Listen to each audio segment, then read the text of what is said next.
My name is Heather Young, and I'm 23 years old. Last Christmas, my twin sister got a brand new Tesla gleaming in the driveway with a giant red bow. Me, I got a chipped piggy bank from a discount store with $13 inside. My dad grinned. That's our contribution to your future home. Heather. I stood there, my heart sinking as my sister squealed and snapped selfies with her car. That night, I packed my bags, walked out the door, and didn't look back. Then my phone buzzed a text from my mom. Don't forget to pay the rent. I froze. After everything I had sacrificed for them, the first thing they thought about was asking me to cover the bills. That was the moment I knew I had to close that chapter for good. What happened next went far beyond anything I could have imagined. Everything shifted so fast that even I could hardly believe it was real. If you want to know how that twist changed my life forever, hit that subscribe button and join me for the full. If you want to understand this story, we have to go back to when I had just turned 18, a time when my twin sister and I felt like we were at the very top of our lives. We'd both gotten into college, me for business, her for marketing. I could already picture myself in a dorm crunching numbers and planning a future. But that summer, our family's toy store in Memphis went under. Online stores like Amazon were selling everything cheaper, and our little shop couldn't compete. Overnight, we went from middle class to barely scraping by. Rent was late, groceries were sparse, and college tuition. Forget it. Mom and Dad called us into the living room one evening. Their eyes were tired, like they'd been up all night arguing. "We can only send one of you to college." Dad said, his voice heavy. Mom looked at my sister, then at me. "Heather, you're the responsible one. You can work, help us keep the house. Your sister needs this chance to shine." My stomach dropped. Responsible. That's what they thought of me, the one who could just give up her dreams. I looked at my sister, her face lit up with hope, and I couldn't take that away. So I nodded. "Fine. I'll stay." I gave up college before I even unpacked my bags. Instead, I took a job as a financial data entry clerk at a small shipping company downtown. It wasn't glamorous, typing invoices, logging payments, staring at spreadsheets until my eyes burned. The pay was barely enough, but I used it to cover our bills: electricity, water, internet. I'd drag myself home after 10-hour shifts, only to hear Mom raving about my sister's new campus life, or Dad boasting about her perfect grades. It hurt, but I told myself I was doing the right thing. Family came first, right? Things got tougher the next year. The debts from the store kept growing: bank loans, credit cards, unpaid vendors. Dad's voice shook when he said we might lose the house. So I started funneling more of my paycheck to them. $100 for the mortgage, $50 for the utilities. Soon, I was giving them almost everything I earned. I stopped going out, didn't buy new clothes, didn't even think about saving for myself. My life was work bills and keeping us afloat. My sister, though, she was living it up. New outfits, weekend trips with friends, fancy lattes, she posted it all on social media. I'd see her photos late at night, a tight knot forming in my chest. Mom would say, "She's making us proud, Heather. You're helping her get there." Helping her. What about my dreams? But I bit my tongue and kept going. That's when I met Daniel, my boyfriend. He worked at a coffee shop near my office, always sneaking me a free drink when I looked like I was about to collapse. We'd chat during my breaks, and he'd listen when I poured out my frustrations about home. He had this way of making me feel seen, like I wasn't just a machine paying the family's bills. He was studying interior design, always sketching ideas on napkins, and his passion gave me a spark of hope. By the time I was 21, I'd paid off most of the family's debts. I'd worked hard, taken online courses for bookkeeping, and gotten promoted to financial assistant at the company. The extra money helped, and I thought things might turn around. Maybe Mom and Dad would see what I'd sacrificed. Maybe they'd thank me. Maybe they'd even help me go back to school. But deep down, I knew it was a long shot. They never asked how I was holding up, never noticed the bags under my eyes. To them, I was just the one who fixed things, the one who didn't need anything. Looking back, I was naive. I gave up my future for a family that took it for granted. I thought I was being strong, but I was setting myself up for the betrayal that was coming. A couple of years after I started working, things began to look up, at least for me. I'd thrown myself into my job at the shipping company, learning every trick of the trade. I took online courses in bookkeeping on the side, staying up late to study after long shifts.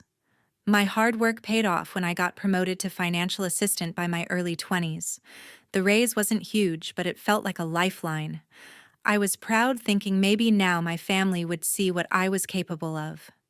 With the extra money, I did more than just cover bills. I started investing small amounts in a local business, a friend's startup that was doing well. It wasn't much at first, a few $100s here and there, but it grew. By the time I was 22, I'd made enough to help mom and dad clear the last of their debts from the toy store. I handed over thousands of dollars to pay off their final loan, thinking it would save our family home. I'd lie awake at night imagining them sitting me down saying, "Heather, we couldn't have done this without you." But that never happened. Instead, mom and dad acted like it was no big deal. "Thanks, Heather," mom would say, barely looking up from her phone. Dad would nod, then go back to talking about my sister's latest achievements. Lindsay was still in college, living her best life. She'd come home for breaks with new clothes, a shiny new phone, even a fancy laptop, all paid for by mom and dad. I'd see her posts online showing off designer bags or trips to Miami with her friends. Each photo was like a punch to the gut. I was the one keeping the lights on, but she was the one they bragged about. I tried to brush it off. I told myself it was fine that I was doing this for all of us. But the unfairness started to eat at me. One evening, I was at the kitchen table going over our family's budget to make sure we wouldn't miss another payment.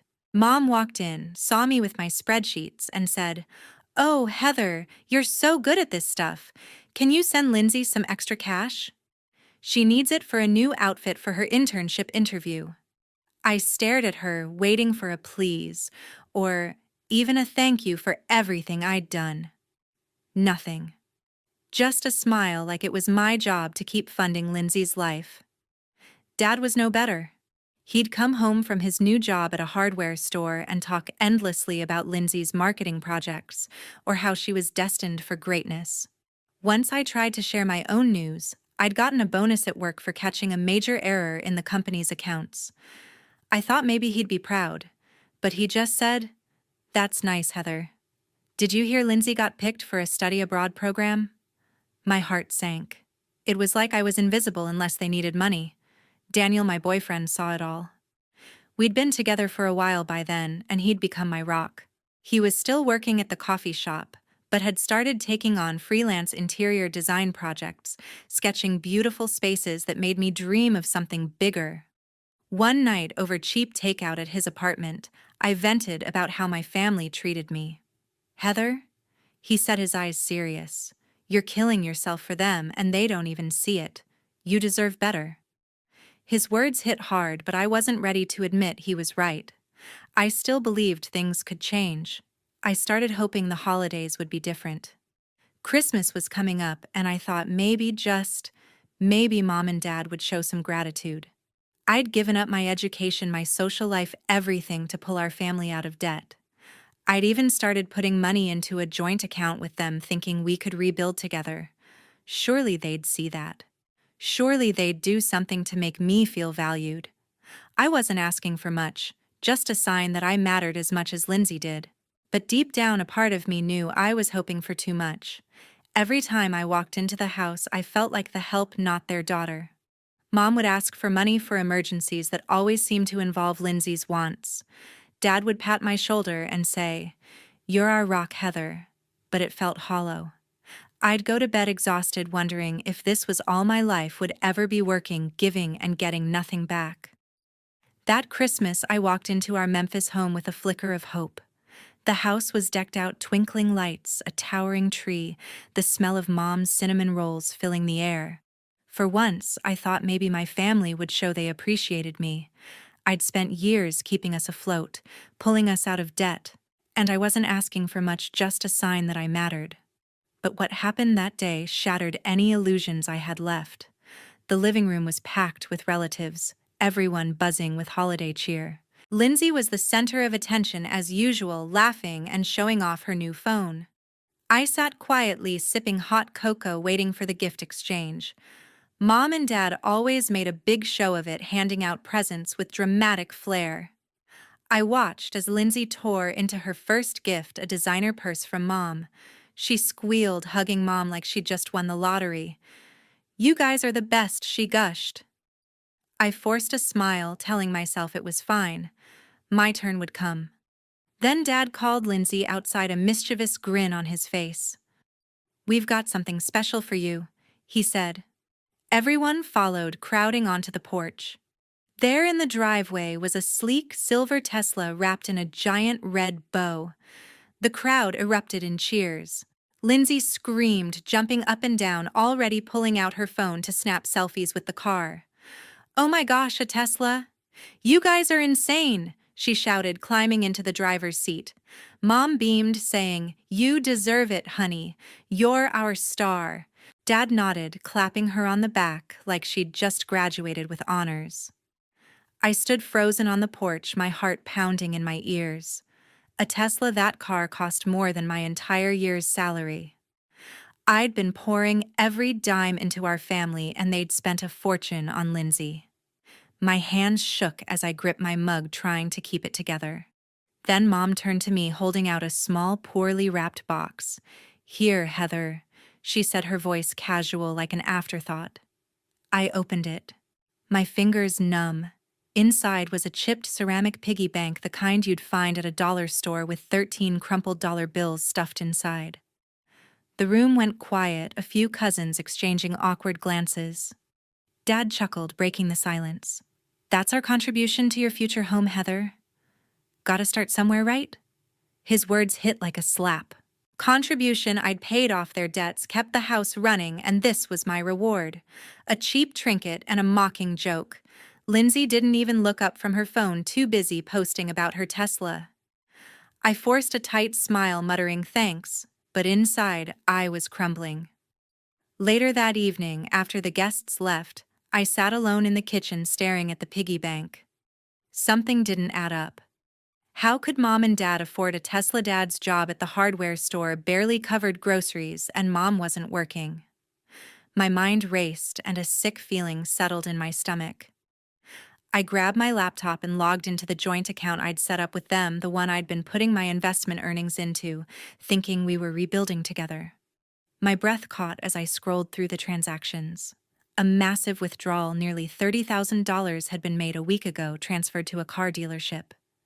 They'd used my money, my hard-earned savings, to buy Lindsay's Tesla. I felt like someone had punched me in the chest. All those years of sacrifice, giving up college, working myself to the bone, they'd taken my money without even asking. I thought back to every time Mom asked for emergency funds, every time Dad called me their rock. It was all a lie. They didn't see me as their daughter.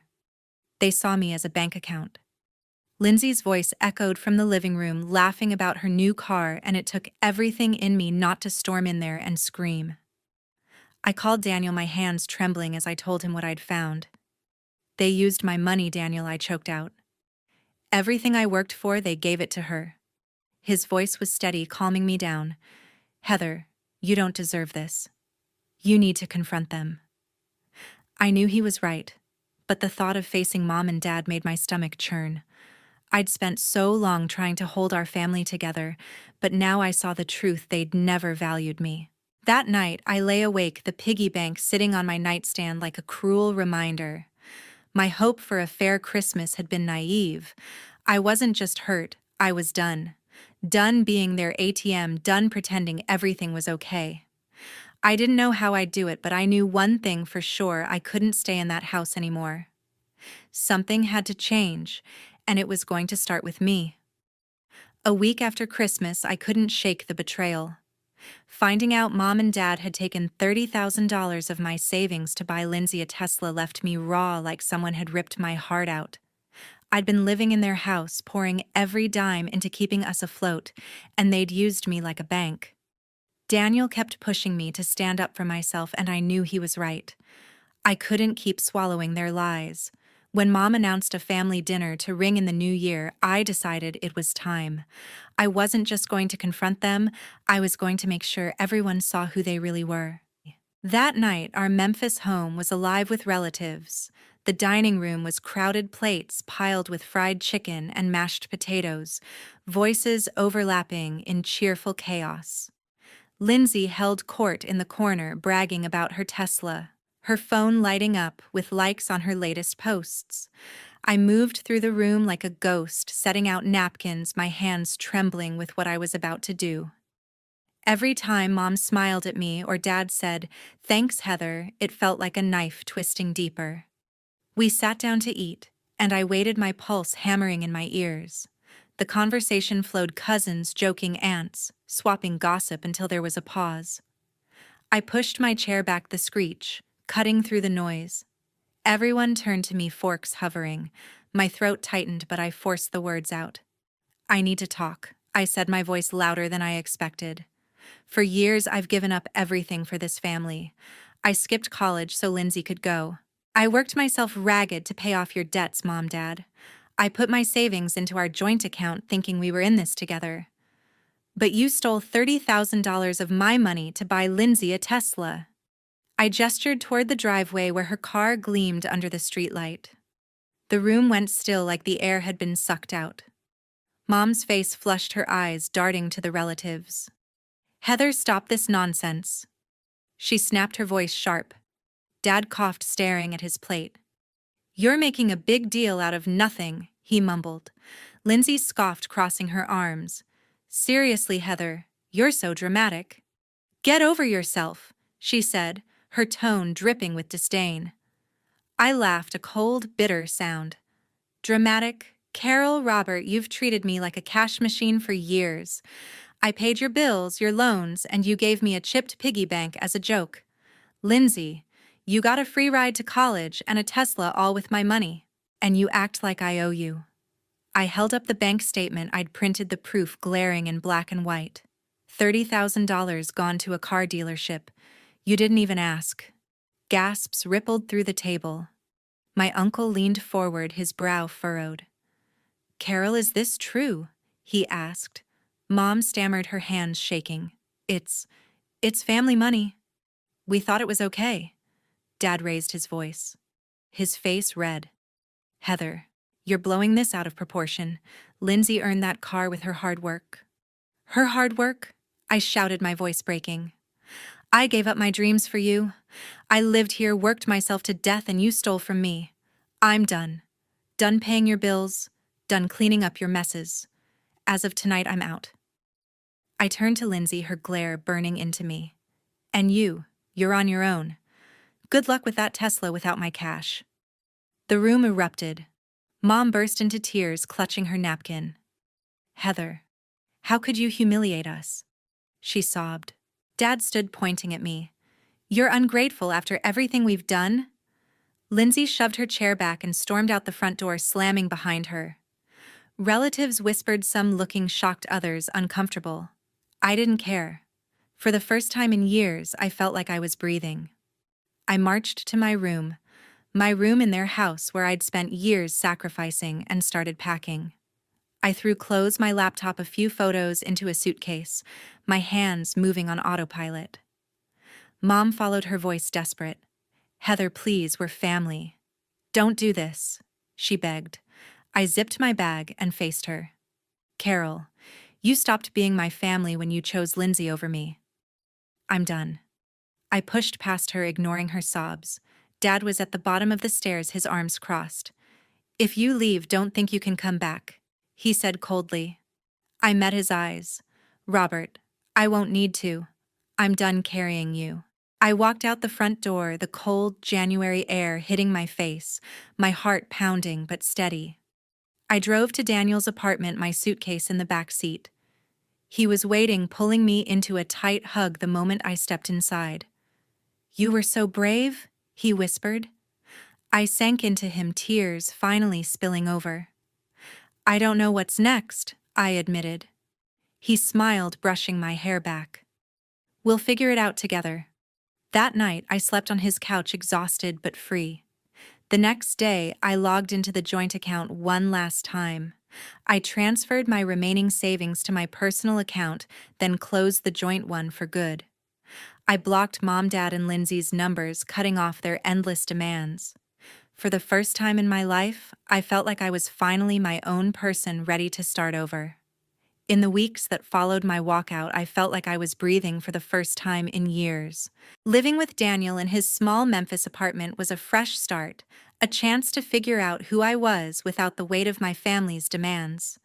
His place wasn't fancy mismatched furniture, a leaky faucet, but it felt like home. For the first time, I wasn't waking up to Carol's requests for money or Robert's dismissive comments. I was free, but freedom came with its own challenges. I had my savings, but starting over wasn't easy. Daniel was my anchor. He'd been freelancing as an interior designer, sketching stunning layouts for local businesses, and his passion was contagious. One night over pizza on his worn-out couch, he handed me a sketch pad. "You've got an eye for detail, Heather," he said. "Why not try designing with me? You could be great at it." I laughed, brushing it off. I'd spent years crunching numbers, not creating. But he insisted, showing me the basics: color palettes, furniture, layouts, mood boards. I was hooked. For the first time since giving up college, I felt like I was learning something for me. I dove into interior design, spending evenings studying online tutorials and practicing sketches. Daniel was patient, critiquing my work with gentle honesty, pushing me to improve. To pay my share of the rent, I took a part-time job as a barista at a coffee shop near his apartment. The work was grueling, long shifts, rude customers, but it kept me independent. I refused to touch my savings unless I had to. I wanted to build this new life on my own terms, not on the scraps of what I'd given to Carol and Robert. By spring, I was getting the hang of design. Daniel landed a small project redecorating a local bookstore, and he brought me on as his assistant. We spent weekends picking out rugs, rearranging shelves, and painting walls. The owner loved our work, and I felt a spark of pride I hadn't known in years. That project led to another, a cafe needing a cozy vibe. I designed a corner nook with plush chairs and warm lighting, and when customers raved about it, Daniel grinned at me. "Told you you're a natural," he said. Those small wins gave me hope that I could make this work. But starting over wasn't all smooth sailing. I struggled with doubt, wondering if I'd made a mistake leaving my stable finance job. Money was tight, and I had to budget every dollar. Some nights I'd lie awake worrying I'd fail at design and end up with nothing. Daniel was always there, reminding me why I'd left. "You're not their ATM anymore," he'd say, squeezing my hand. "You're building something real." His belief in me kept me going. Meanwhile, I heard bits and pieces about my family through mutual friends. Without my financial support, Carol and Robert were struggling. Robert's job at the hardware store wasn't enough to cover their bills, and Carol had started picking up shifts at a grocery store. Lindsay, it turned out, couldn't keep up with the Tesla payments. She'd racked up debt trying to maintain her flashy lifestyle, and the car was repossessed a few months after I left. I felt a twinge of guilt when I heard that, but it passed quickly. They'd made their choices just like I'd made mine. Lindsay tried reaching out once, leaving a voicemail I didn't return. "Heather, we need to talk," she said, her voice clipped. I deleted it. I'd spent years giving her everything, and she'd thrown it back in my face. Carol and Robert sent a few texts too, asking me to come home or work things out. I blocked their numbers again. I wasn't going back to that house, to their lies and demands. Daniel supported me, saying I didn't owe them anything. "Focus on you," he'd tell me, and I did. As the months passed, I grew more confident. I started pitching my own design ideas to clients, landing a contract to refresh a small office space. It wasn't big, but it was mine. I spent hours perfecting the layout, choosing sleek desks and vibrant accent walls. When the client shook my hand and said, "This is exactly what we needed," I nearly cried. It was proof I could do this, proof I was more than the girl who'd given up everything for her family. Living with Daniel deepened our bond. We'd stay up late dreaming about opening our own design studio one day. He'd sketch wild ideas, and I'd rein them in with practical plans. We balanced each other, and I realized how lucky I was to have him. He wasn't just my boyfriend, he was my partner, my biggest cheerleader. For the first time, I let myself imagine a future that wasn't about sacrifice, a future where I could be happy. By the end of that first year on my own, I wasn't the same Heather who'd walked out of Carol and Robert's house. I was stronger, more sure of myself. I still had a long way to go, but I was building a life I was proud of. My family's struggles were their own now, and I refused to carry their weight anymore. I was ready for whatever came next, knowing I had Daniel by my side and a dream worth chasing. A year after I walked out of Carol and Robert's house, my life was unrecognizable. Living with Daniel in Memphis had given me the space to rebuild, to chase a future I'd never dared to dream of before. But one piece of unfinished business lingered: the $30,000 they'd taken from our joint account to buy Lindsay's Tesla. I couldn't let it go. That money was mine, earned through years of sacrifice, and I deserved justice. So I decided to take Carol and Robert to court. I hired a lawyer, a sharp woman who listened to my story and didn't sugarcoat things. "It's a strong case," she told me, flipping through my bank statements. "The joint account was in your name, and you have proof of their withdrawal. We can argue financial misconduct." The process wasn't easy, gathering evidence, filing paperwork, sitting through tense meetings, but Daniel was by my side, keeping me grounded. He'd hold my hand during late-night prep sessions, reminding me I was fighting for what was right. The court date came that spring. Standing in the Memphis courthouse, I faced Carol and Robert across the room. They looked smaller than I remembered, their faces tight with worry. Lindsay wasn't there. She'd moved to Nashville, chasing some marketing job I'd heard. My lawyer laid out the facts: the joint account, my contributions, their unauthorized withdrawal for the Tesla. Carol tried to argue it was family money, but the bank records didn't lie. Robert stayed silent, his eyes fixed on the floor. The judge didn't take long to decide. She ruled in my favor, ordering Carol and Robert to repay the full $30,000 plus legal fees. When the gavel came down, I felt a rush of relief. It wasn't just about the money, it was about holding them accountable. They'd taken so much from me, but I'd taken something back.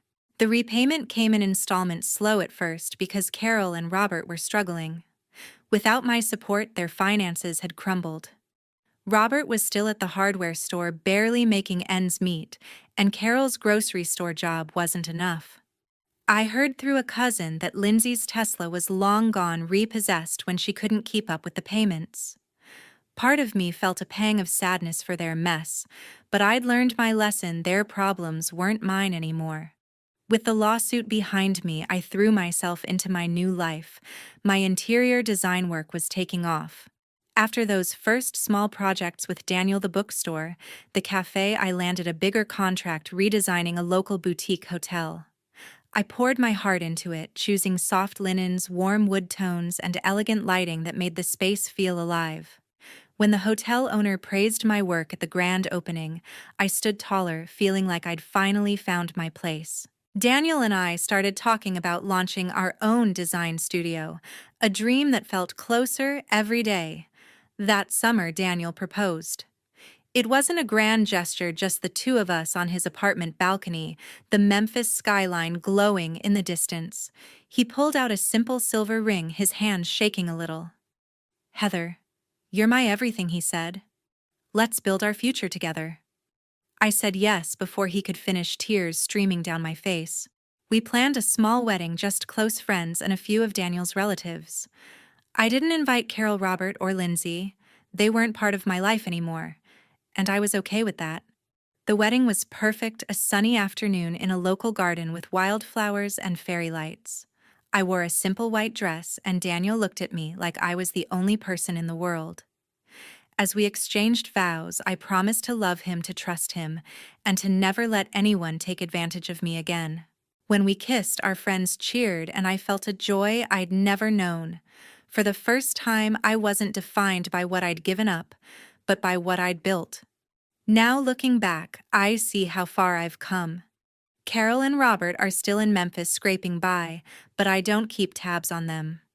Lindsay's out there somewhere chasing her dreams, and I wish her well from a distance. I'm not the girl who gave up college to save her family anymore. I'm a designer, a wife, a woman who fought for her worth, and won. My life with Daniel isn't perfect, bills pile up, clients can be tough, but it's ours, built on love and respect. If there's one thing I've learned, it's this family isn't about who you're born to, it's about who stands by you. I spent years trying to earn Carol and Robert's love, thinking sacrifice would make me enough, but I was enough all along. Walking away was the hardest thing I've ever done, but it gave me the freedom to find myself. To anyone out there feeling trapped, giving everything and getting nothing back, I want you to know you deserve better. Fight for it. You're worth it.